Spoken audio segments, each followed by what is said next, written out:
Hey, True Nature Medicine Tribe. It's Sarah Jane from Access Your True Nature, and I just wanted to pop in again and really talk about something that's been very front of mind for me in my practice, and also with my 10-year-old daughter today and the last couple of days actually, where she's been going into her favorite blocking and stopping mindset of I can't, it's too hard. She has to do an oral about what she did in the holidays in Afrikaans, and she was stopping herself with her mindset that she couldn't do it. And if you've noticed, what you appreciate appreciates, it becomes a bit of a self-fulfilling prophecy, doesn't it? And I see this so much with people, and I posted something about that on Facebook a couple of days ago, where I said, if you want to, if you need something to change, you got to stop talking about it and actually take some inspired action. Take a step, hi Nikki, and actually get out of your own way. And there's so many people right now in the world, and I must say I've been feeling a little bit of that myself, of this perception of being out of control, of feeling really stuck in their lives and stuck as to, what's going to happen to us all with all the recent sort of fear and of the unknown that's coming up with Trump in America, and also knowing that if you live in Africa or you live in South Africa, that sort of uncertainty of a future has been something that we've been living with for a long time, and that it's causing a lot of people to freak out right now. And a lot of it has to do with resource and knowing that money comes through people, that people are your most valuable asset.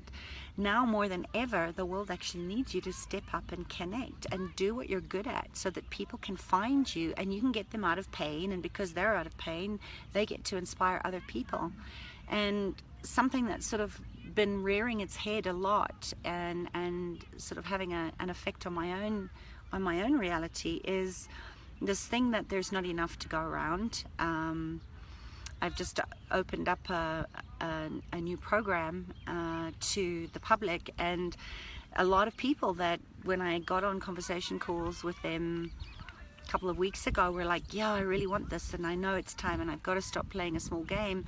And then when it came to actually getting some skin in the game and committing, they were like, I'm not ready, it's not time. When my finances improve, then I might look at it. And that there's a nervousness around it, and I think this is where it's important to look at that in our own life, of how can I hold myself in a space for the parts that are afraid, for the parts that actually aren't in resonance with knowing that you're making a difference, or that you live in an abundant world, because your reality right now isn't actually showing up as that, and that your money is always going to be, or your money flows is always going to be in direct proportion to your comfort zone.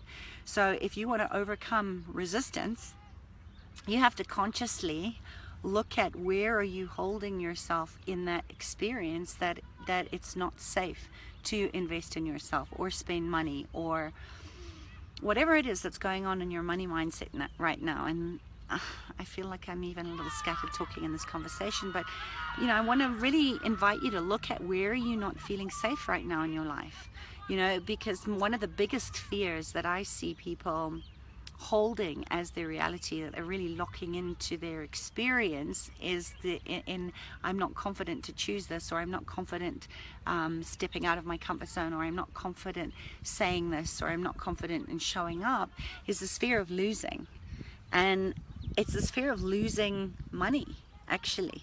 It's just like, why are you afraid of losing? What are you afraid of losing? Because can you actually ever lose yourself? Can you actually ever lose you? That is your greatest natural resource.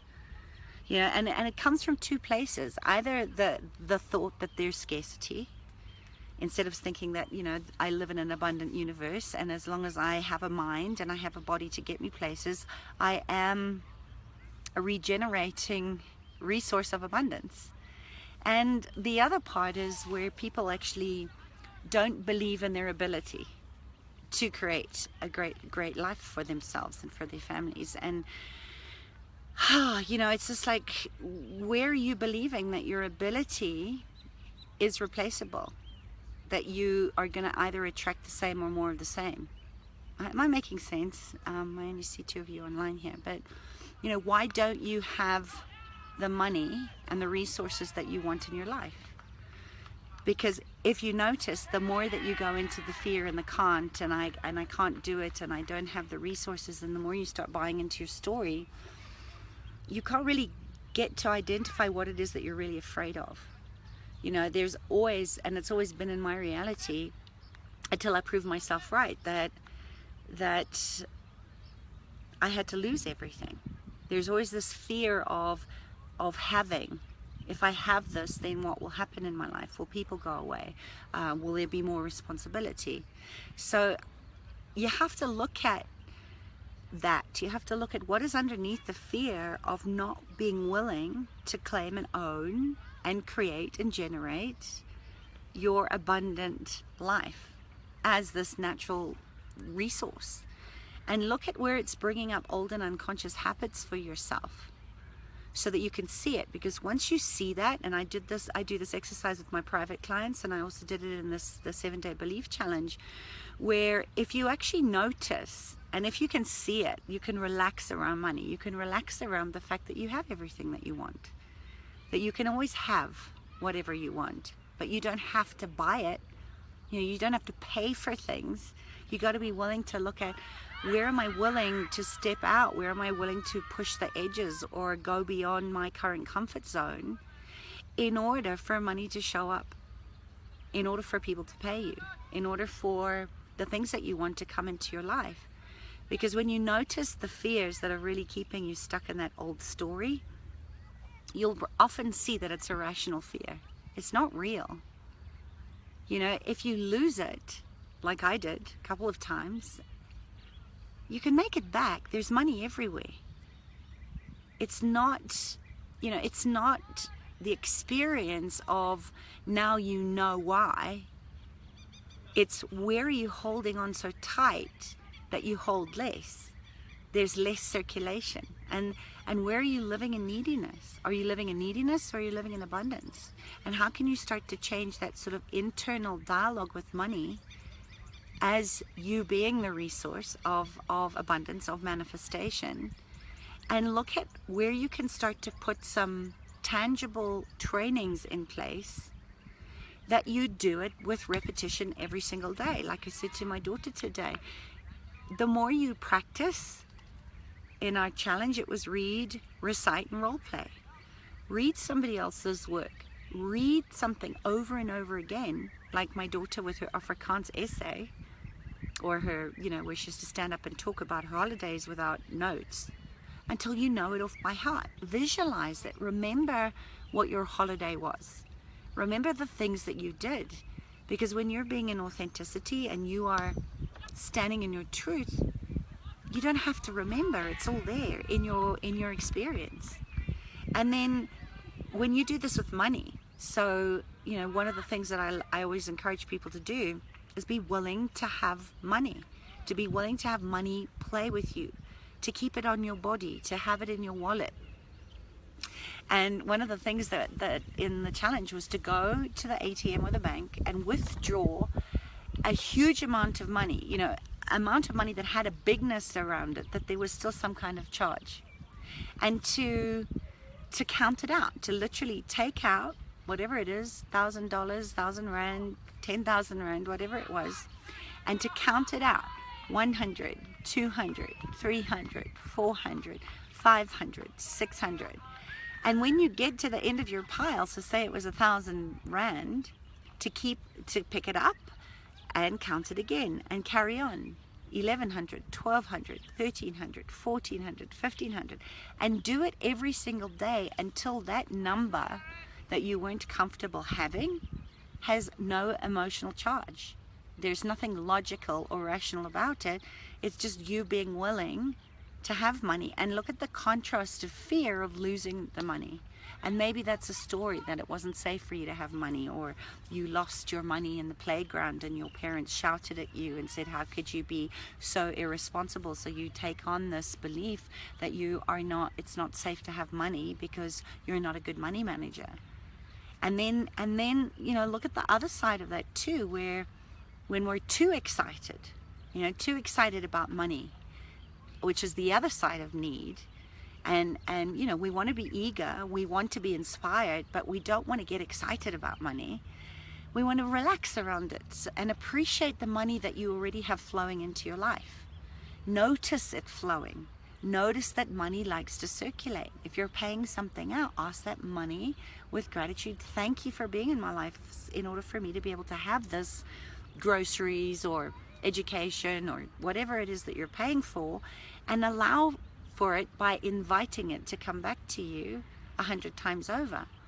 Because when you start to see the flow, you'll start to recognize that the charges around all your money mindsets begin to relax. So you want to be relaxed around money, and you want to start canceling this out so that there's no extremes. There's just this beautiful flow of in and out. And obviously, if you want more coming in than flowing out, which we all do, you have to look at where are you stopping yourself? Where are you not willing to receive, and break that glass ceiling? You know, you want to start looking at it. It's February now. We've integrated 2016. We've tracked and measured the results. We've looked at what didn't work and what worked for us, and we want to start amplifying the positive. We want to look at, okay, that worked. How do I increase that part of it? And look at how much money do you want to make this year? How many clients do you want? Where's your intrinsic money going to come from? Where's your residual money going to come from? How can you start investing in things that are going to create money for you at any time when you feel like you haven't got enough money? And this is where I say, tithe to the church of you is the first commandment that I always use with money. Before you pay any bills, before you do anything, appreciate money coming to you from wherever it's coming from, and tithe 10% of everything that comes into you to the church of you. That's a really good place to start. Carry the amount of money in your wallet that makes you feel wealthy. And if you start to go into those scarcity mindsets or the fear mindsets, or you're freaking out because you're carrying a lot of money and it's not safe, you want to look at, you know, what is underneath the fear that is keeping you from actually having that amount of money. Doing that counting exercise of withdrawing, you know, everything you have, if that's what it takes, from your savings account, and actually letting money be with you rather than a couple of zeros on a bank statement, but actually seeing your money and smelling your money and holding money close to you. You'll start to see that things will start to change in miraculous ways, and your money flow will start to expand because you're relaxed around money, and money likes fun people. Money doesn't like people that are in those lower vibrations of, oh my God, and lack and scarcity and you know, what if I lose money? And you know, you don't have to lose everything like I did to actually appreciate that you can make it back again. You know, what if you didn't have to lose it before you appreciate that money will appreciate if you allow it to come and play with you? So what plans are you making for 2017? Have you got your finances handled? Are you time tracking? Because you cannot see results if you're not tracking and measuring. And that means measuring your in and out of your money flows, your in and out of abundance. It's about looking at your mindsets. It's about looking at how can you improve your relationships with money. Well, maybe go to the bank and withdraw a big amount of money, big enough to feel the emotions and the charges around it.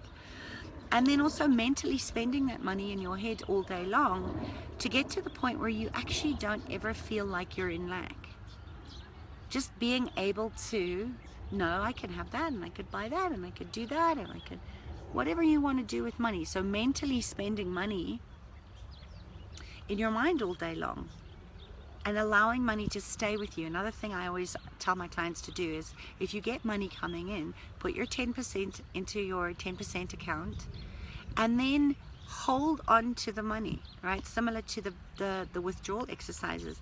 Keep the money with you, at least for 24 hours, and just let that money be with you before you actually pass it back, put it back into circulation. And you'll start to see that the difference in your life of how big you dream. You want to look at how much money do you have in your life now. We did this as well in the challenge of actually tracking and measuring how much money did you actually make last year. And a lot of people were really surprised that they made a lot more money than they thought they actually had. And then looking at how that, really dreaming big, you know, pushing yourself, extending yourself out, of looking at that. You know, we don't want to just be motivated about money, or motivated about losing weight and then not going to the gym, or motivated that we want to go and have 3 holidays abroad, and we don't want to work for 4 out of 7 days of the week. You can be motivated to do that, but if you're not doing the training, if you're actually not doing something about the feeling of freedom or inspiration or joy that will give you, it's just a dream, right? It's just another picture on your vision board that actually doesn't turn into anything, which is why vision boards on their own don't work. So look at the gap between how much money you have in your life now and how much you want to dream into physical actualization for 2017, and then break it down. I like the 90-day experiments of tracking and measuring, and then breaking it down into the ascension pyramid of, okay, that's what I want. How much do I have to make a day, a week, a day, a month? And then going out and getting that done, right? When you divide that gap over a month and you start tracking and measuring, you'll see it's actually really easy. I haven't met anybody who actually hasn't done, you know, who's done this exercise that hasn't met their goals or surpassed them, because they're taking accountability and they're doing the work, they're doing the training. So, you know, you want to look at, there's more ways now than ever before. Hi, Jocelyn. That you can be making money, you know, and it blows me away every time. Especially, I don't know if it's just a South African thing, but I remember asking a builder. I had a couple of odd jobs. They weren't big jobs to do around my house, and they were small on their own, but together it was maybe, hi Rose, it was maybe half a day work for this guy. And he came and he looked and he said, no, the job wasn't big enough that to warrant his effort in actually doing it. And I looked at him and I thought, wow, you know, how could you actually expand that into, if I could get 10 of those small jobs, that would be half the revenue that I wanted to bring in for the month, and actually doing it. I mean, look at Uber, look at Airbnb. I've got friends in America that hold down a day job and they drive Uber on their off days. They're letting out rooms in their houses. I've got friends in Cape Town that are doing this. You know, empty rooms. They're putting it on Airbnb. Those are all ways to add revenue streams. Putting stuff that you don't use on Gumtree, or, you know, putting it out there on eBay and starting to get money circulating again. You're not limited by your money choices, but you have to be willing to do the work. And not everybody, you know, we can get inspired about it, but not everybody, and this is 99% of people out there, are not willing to do the work. You know, you don't want to be paying, you want to be creating more value and more energy, and let money come back to you in whatever form or shape it wants to come back to you. But, you know, if you're doing the money butt, well, I don't want to drive an Uber, and, you know, I don't want to make candles to sell at the flea market, and I don't want to stand in the southeast. I bought my first house cash at about 25 from the money that I made sitting in the howling southeaster at craft markets when they had just started up as a movement in South Africa. Was it hard work? Absolutely. Was I sitting there decoupaging freaking eggs and toilet seats at 2 o'clock in the morning and making stock to take to the market so that I could actually generate an income? Absolutely. It's all about choice, and you have to allow yourself to commit to doing whatever it is. You know, if you're wanting to look at transitioning out of a day job, you don't want to quit before you've got a plan. Start building other revenue sources, and then see which one lights you up. See which one comes so naturally to you that you could do it in your sleep backwards and give it away for free, because that's the one that if you just focus all your energy on and nothing else, you can build that into an Etsy business that brings you 6 or 7 figures if that's what you want. And not everybody wants to make the 6 or 7 figures. We just want to feel better. We want to feel like we have a sense of creating a positive impact in the world. So ask yourself, what can I do today to make money right away? You know, you can make anything and make money today. Technology, the way that the world's going, it is so easy to make money. So you want to be looking at, sure, there's money out there. There's money everywhere. But if you're stuck in your money butt and you're not willing to do the work, then, you know, as I said to my daughter, she doesn't have to do well at school. She doesn't have to train at swimming to, you know, to do well and get a scholarship. If she doesn't want to, she can go flip hamburgers on a 12-hour shift in McDonald's. It's a choice. It's a choice. But if you don't get out and you don't assert yourself and you don't do the training, you're going to stay stuck. Money already exists. It's just sitting in other people's bank accounts. So you have to be willing to do something you haven't done up until now and give something that is valuable that someone wants to have. Help someone to get themselves out of their pain point and do it better than you did it yesterday. Serve generously, show it with a whole heart, show your commitment, focus on that, and help people that are looking for you. You know, you have something that they want to get out of their pain. So give it to them, allow it in. Life is so abundant. It's so full of pleasure. But we have to look at the resistance. We have to look at what is it that I'm not allowing myself to receive, that if I would receive it, would make me money right away. And sometimes the money doesn't always come in as money right away, but when you start to appreciate just how much you have, you very, very quickly change your reality. When you start looking at the subtle shifts. You know, I always pick up coins. It's amazing how many little 10-cent coins, which are this big in South Africa, I see lying all over the place. It's money. You know, I pick it up and I thank it for coming, and I receive it and I appreciate it and I put it in my pocket. They always say you're 1 cent away from a million. You know, be willing to appreciate money so that it can appreciate and show up in your life.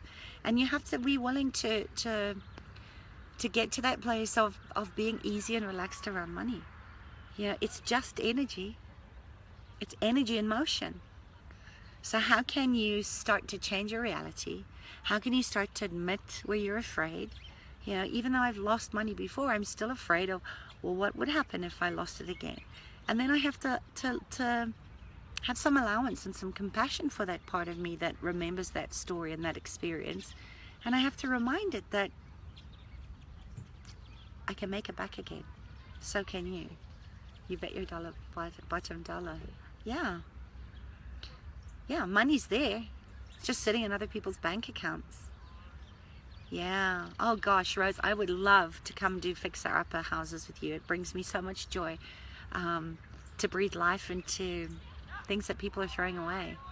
You know, people, that's the gift that you have, Rose, is being able to see the potential of something. You know, whether you're in furniture or changing people's lives like me, it's like the gift is always there. The light is always there. Sometimes we just need to breathe new light into it. And the best way to do that is to live an abundant life and appreciate just how much you have already. So, you know, next time you see a coin lying on the floor, and next time you see something that someone else has thrown away, ask the thing too. I always ask things. If I buy you, will you make me more money? Because, you know, we can do a whole lot more with money than without. And as I was discussing with one of my clients the other day, I'm not the person. You can be a humanitarian. In fact, I think you're on the call, but you can be a humanitarian. You can want to envision a new earth where everything thrives. That's what, you know, I want to make a difference to that. But you don't necessarily have to be one of those, you know, amazing people, and I am so grateful that there are people that put themselves in harm's way, put themselves in war zones, put themselves in remote areas and teach women whose babies are starving because they don't know how to breastfeed. I needed a lactation specialist. I'm not the person that's going to go into a remote area and teach women how to breastfeed their children, but I'm willing to have the money, doing what I'm good at to send to those people on the ground that are, you know, protecting the rhinos and bringing running water and malaria tablets and lactation expertise to people that need it. So, you know, we can show up and make a positive impact when we actually realize how talented and gifted we are, and focus on the thing that you're good at, so that you can go and help other people that are doing what they're good at in the world. So that was my little money musing for today. I hope there was some value in it. And yeah, you know what? Go out and do the training, because confidence grows when you look at the evidence. And if you're wondering why you don't have money in your life, look at your results, and then just shift something 1 degree, and you might and widen your experience. Look at the contrast and close the gap. Close the gap between imagination and where you're keeping yourself out of that place of confidence. Right? Fear is just imagination without love. So how can you love yourself into imagining a better world, a world where you thrive, where all your needs are met, and where you actually get to give back more to the things that matter to you, because you are creating a positive impact being you. And remember, the world's not waiting for someone like you. The world is waiting for you and what only you have to give to the world your way. So if you like this video, I'm so glad I showed up. I wasn't going to do one today because I've been musing and going inward in what I want to create in the next 90 days and what I stand for, and really deepening into the practice of that. So post your comments and questions below. Let me know if I can support you in getting you out of your money blocks and stops, and just show up. Take one step. I know you're more brave than you are afraid, so just take the step. Okay? I love you lots. Have a great day being you, and just get out there and do something with your talent, because the longer you keep us waiting because you're afraid, afraid to lose, afraid to be rejected, afraid to get it wrong, do it anyway. Just do it anyway, imperfectly, because that for me is the value of human connection. Is you don't have to have all the answers. Just show up and be vulnerable and speak your truth, and do what you're great at. And the more you do it and the more you train, the better you get. So I'm going to go and help my daughter with her Afrikaans, I don't even know what it's called. My Afrikaans isn't that great. But her Afrikaans holiday story, so that she can go and recite it with confidence in front of her class tomorrow. Train, people. You got this. Okay, bye. Mwah.